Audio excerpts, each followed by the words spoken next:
Hello friends, मेरे channel में आप लोग को स्वागत है। तो ये वाला जो हफ्ता गया, वीक जो गया, वो काफ़ी मज़ेदार, जिसको कहते हैं कि मार्केट जिस हिसाब से बढ़ रहा वो एक्सपेक्टेशन से बाहर है। और जो मैंने पिछले हफ्ता भी वैसे कहा था कि आपको बस वीकली का स्टॉप लॉस को नज़र बना के रखिए। अगर किसी भी टाइम पे वो वीकली का स्टॉप लॉस को ब्रेक करता है, या क्लोजिंग के बेसिस पे भी हो या डेली के बेसिस पे हो, तो आप समझ जाइए कि मार्केट में गिरावट चालू हो जाएगी। बट मोमेंटम काफ़ी ज़्यादा स्ट्रॉन्ग है। मोमेंटम का मतलब होता है कि बहुत ही ज़बरदस्त तेज़ी और मंदी भी आ सकती है, ठीक है ना। और ये चीज़ है।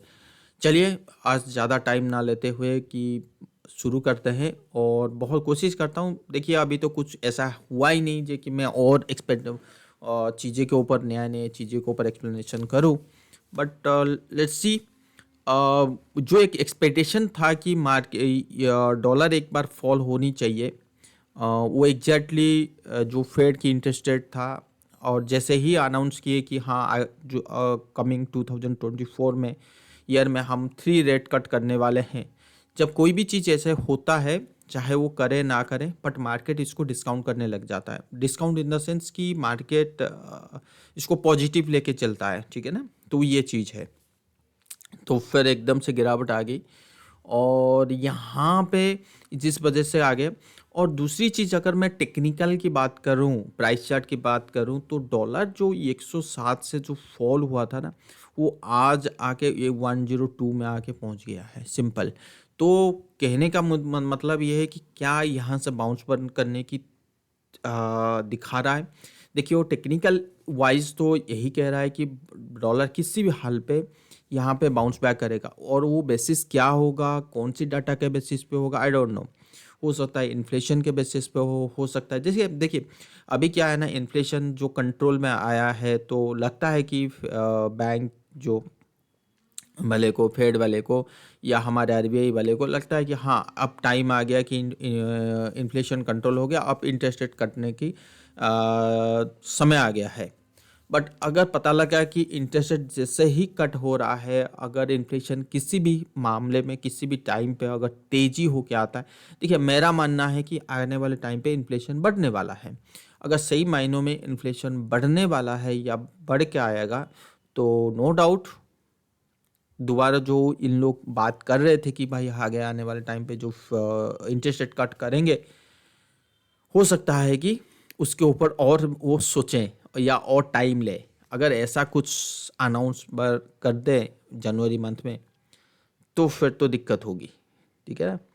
तो अगला जो फेड का डिसीजन होगा, वो देखते हैं कब होने वाला है। फिर तो मार्केट इसको नेगेटिव रिएक्ट देगा, ठीक है। सबसे बड़ी चीज़ जो मैं आपको कहना चाहता हूँ, जब भी इंटरेस्ट रेट बढ़ता है तो इकोनॉमी के लिए अच्छा नहीं है।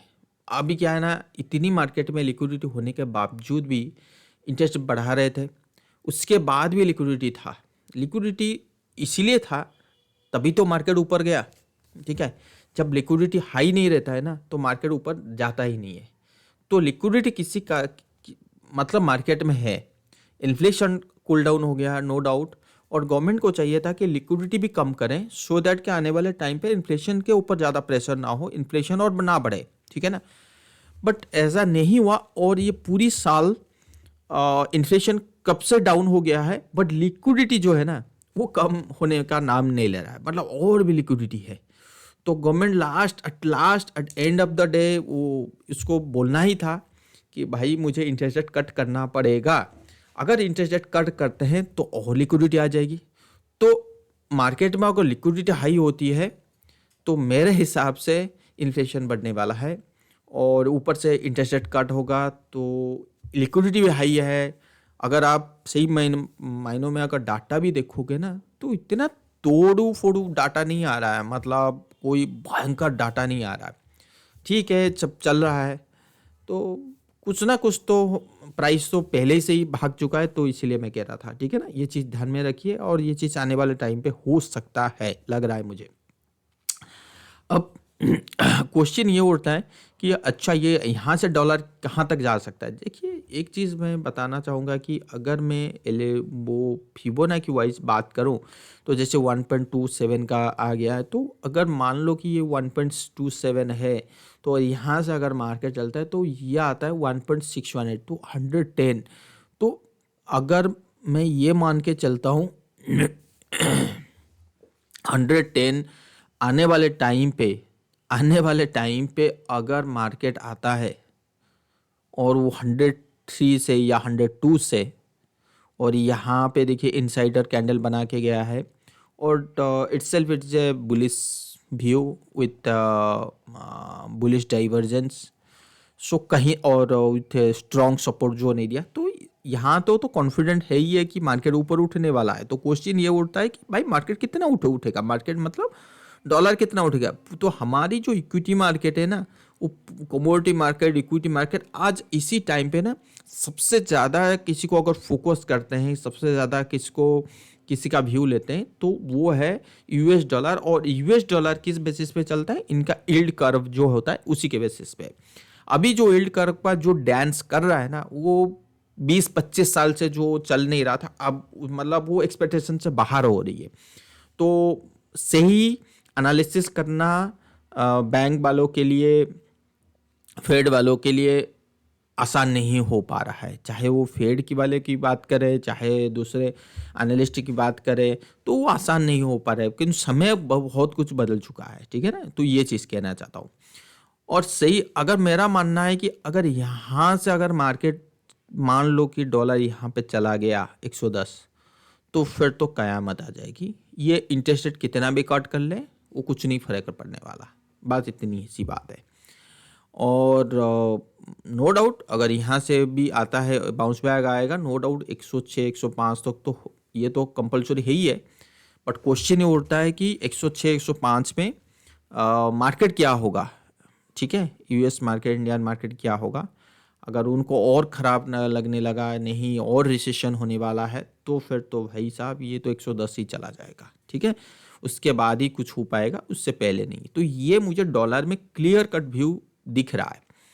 बट उसी जगह अगर मैं आपका यूएस मार्केट की बात करूं, जो US market all time high था, ये जो ऑल टाइम हाई है, इसको अभी तक क्रॉस नहीं कर पा रहा है। सर जी एक चीज़ में आपको ध्यान से देखिए, ये जो एनालिसिस होती है ना, ये बहुत ही क्रिटिकल होता है। मतलब इतनी आसान नहीं है कि आज मैं बोल दूं कल और मैं पासा पलट दूं, नहीं।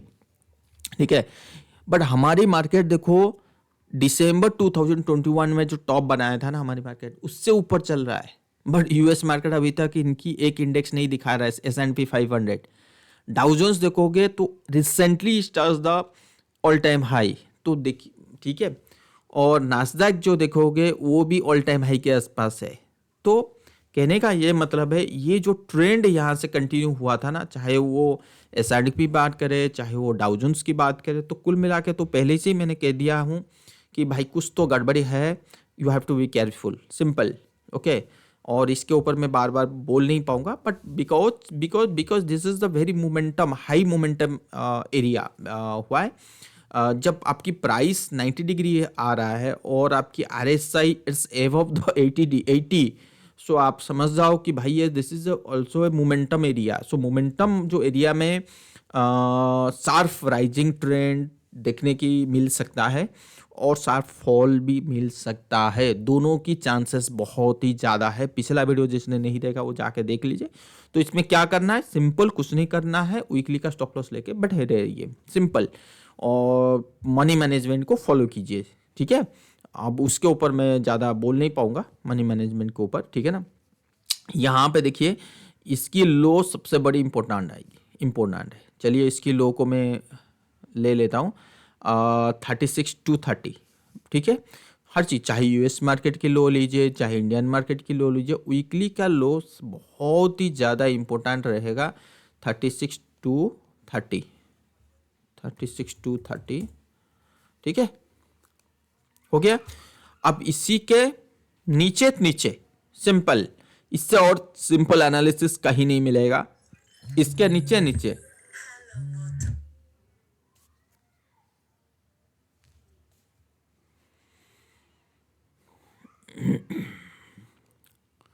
ठीक है, तो देखते हैं।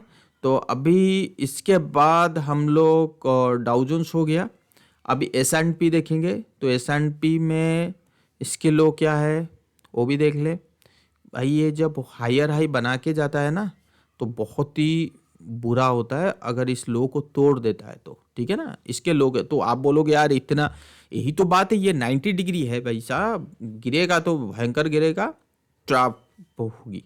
तो ये चीज़ यूएस मार्केट में क्लियर व्यू है। अगर आप पूछोगे इसकी और उससे ऊपर जाने की क्या ताकत है, वो देखिए यूएस मार्केट में जो टारगेट था वो था यहाँ तक, ऑल टाइम हाई तक। बट अभी क्या है, लो का स्टॉप लॉस लेके बैठे रहिए। फ्रेश बाई की बात नहीं कर रहा हूं, जो है उसको मनी मैनेजमेंट को फॉलो कीजिए, सिंपल। उससे ज़्यादा मैं कुछ बोल नहीं सकता। हमारी यूएसडी आईएनआर फॉल हुआ है, ठीक है, इतने दिनों का कंसोलिडेशन करने के बाद फॉल हुआ है। देखिए यहाँ पे सिंपल फॉल हुआ है, ऐसा नहीं है कि ये इसके ट्रेंड इसके नीचे आ गया है। अगर मैं मूविंग एवरेज लगाऊं तो अभी तक 200 डे मूविंग एवरेज के ऊपर है, तो इसका ये मतलब अभी भी इसमें जान है ऊपर जाने की, सिंपल, ठीक है। अब आ जाइए निफ्टी सेंसेक्स जगह, जो निफ्टी की जो एरिया था मैंने पहले बोला था कि 20,700 से 21,200 का एरिया कहीं मुझे लगता है यहाँ पे आ सकता है मार्केट, और यहाँ पे टॉप आउट हो सकती है। बट ऐसा नहीं हुआ, ठीक है ना। ये 20,200 से 700 इसके ऊपर चला गया। तो क्या इसके ऊपर और टारगेट है? देखिए इसके ऊपर और टारगेट नहीं है। अब वैसे अगर हम देखने के लिए चले तो देखिए इसकी जो 1.6 21,158 200 मैंने लिया था, ऐसे 21,700 आता है 2%, फिर 2.61 ऐसे आता है फिबोनाची। बट वैसे तो लंबी करने में तो बहुत कुछ लंबी हो जाएगी, ठीक है ना। तो मैं इस एरिया को बिल्कुल नहीं, अभी क्या है ना, अभी ये फोमो काइंड ऑफ सिचुएशन है, तो सावधान रहना अच्छा है मेरे लिए भी और आपके लिए भी। मुझे नहीं पता इसके ऊपर और क्या जा सकता है। ये देखिए जितने भी फिबोनाची जितने भी एनालिसिस था सब बना लिया, सब देख लिया। अब मेरे लेवल से ऊपर चल रहा है, सिंपल। और हमें क्या फॉलो करना है, सिंपल, हमें ये फॉलो करना है, कंफर्मेशन के लिए चाहिए। क्या कंफर्मेशन चाहिए? कुछ नहीं करना है, चाहे मूविंग एवरेज देखो, चाहे आपका वीकली का स्टॉप लॉस देखो। वीकली का लो क्या है? 20,769, ठीक है ना, 20,769 ये पहले से लगा हुआ है, ठीक है ना। 770 को ब्रेक किया ना तो फिर दिक्कत है, मार्केट में। इसको कोई नहीं बचा सकता फिर मार्केट को, ठीक है।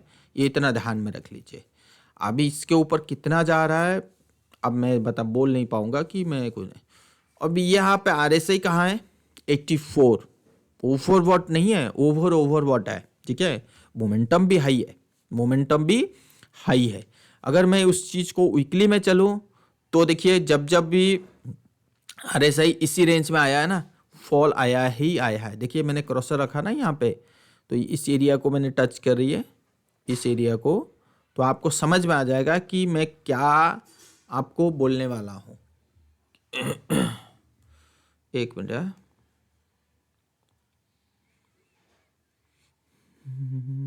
अच्छा ये लो, मैंने यहाँ पर डाल दिया इसको थोड़ा सा,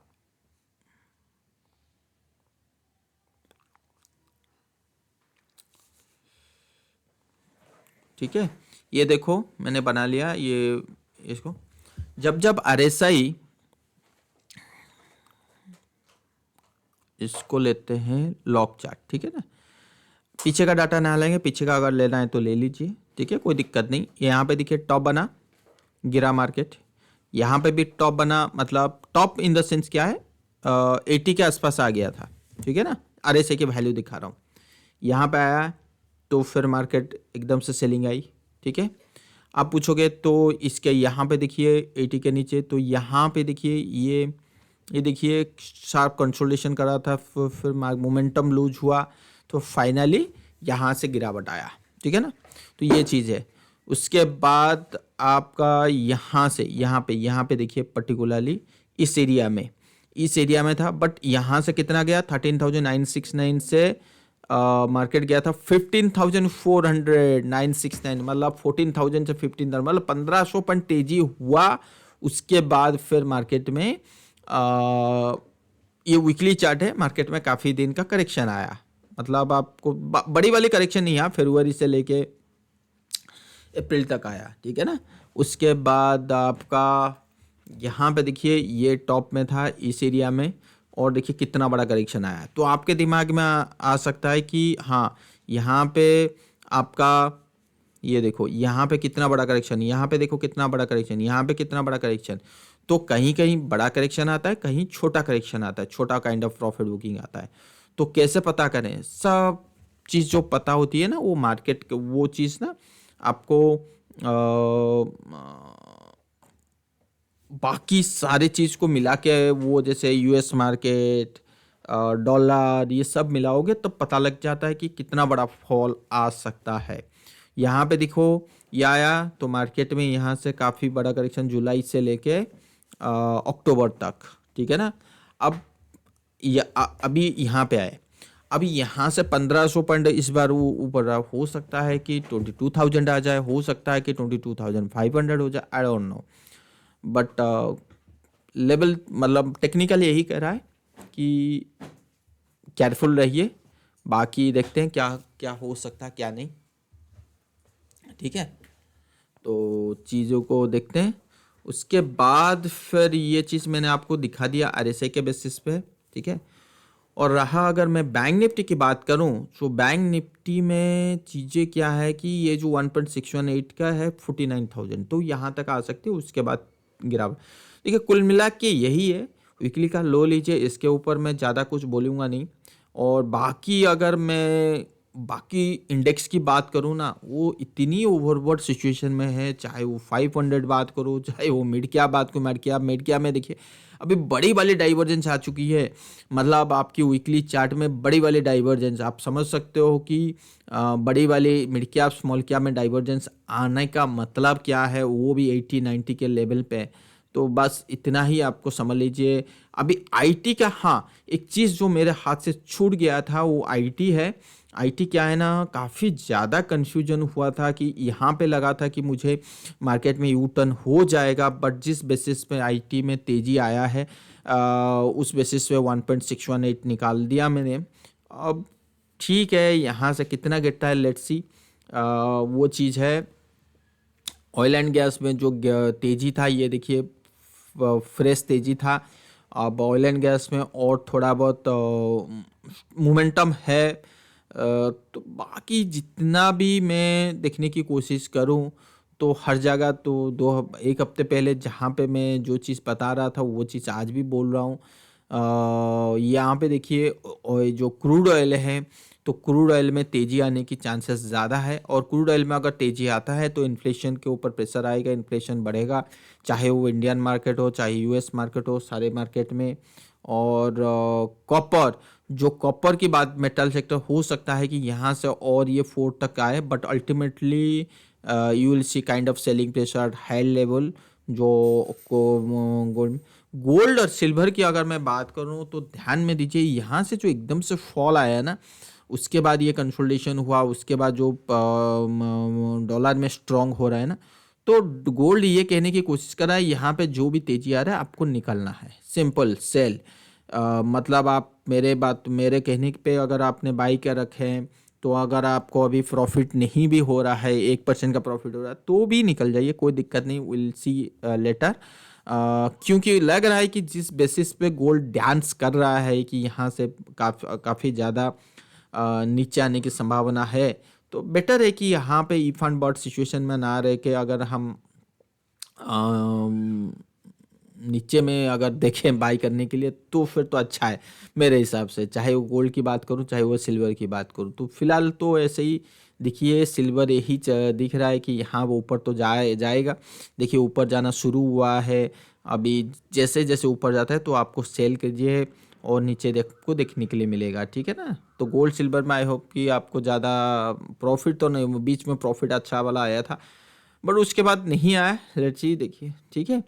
अब मार्केट यही है, मार्केट के बारे में और क्या मैं आपको बोलूँ, मुझे तो कुछ समझ में नहीं आ रहा, क्योंकि मार्केट में कुछ नया बताने के लिए है ही नहीं। फ्रैंकली स्पीकिंग मार्केट में कुछ नया बताने के लिए है ही नहीं।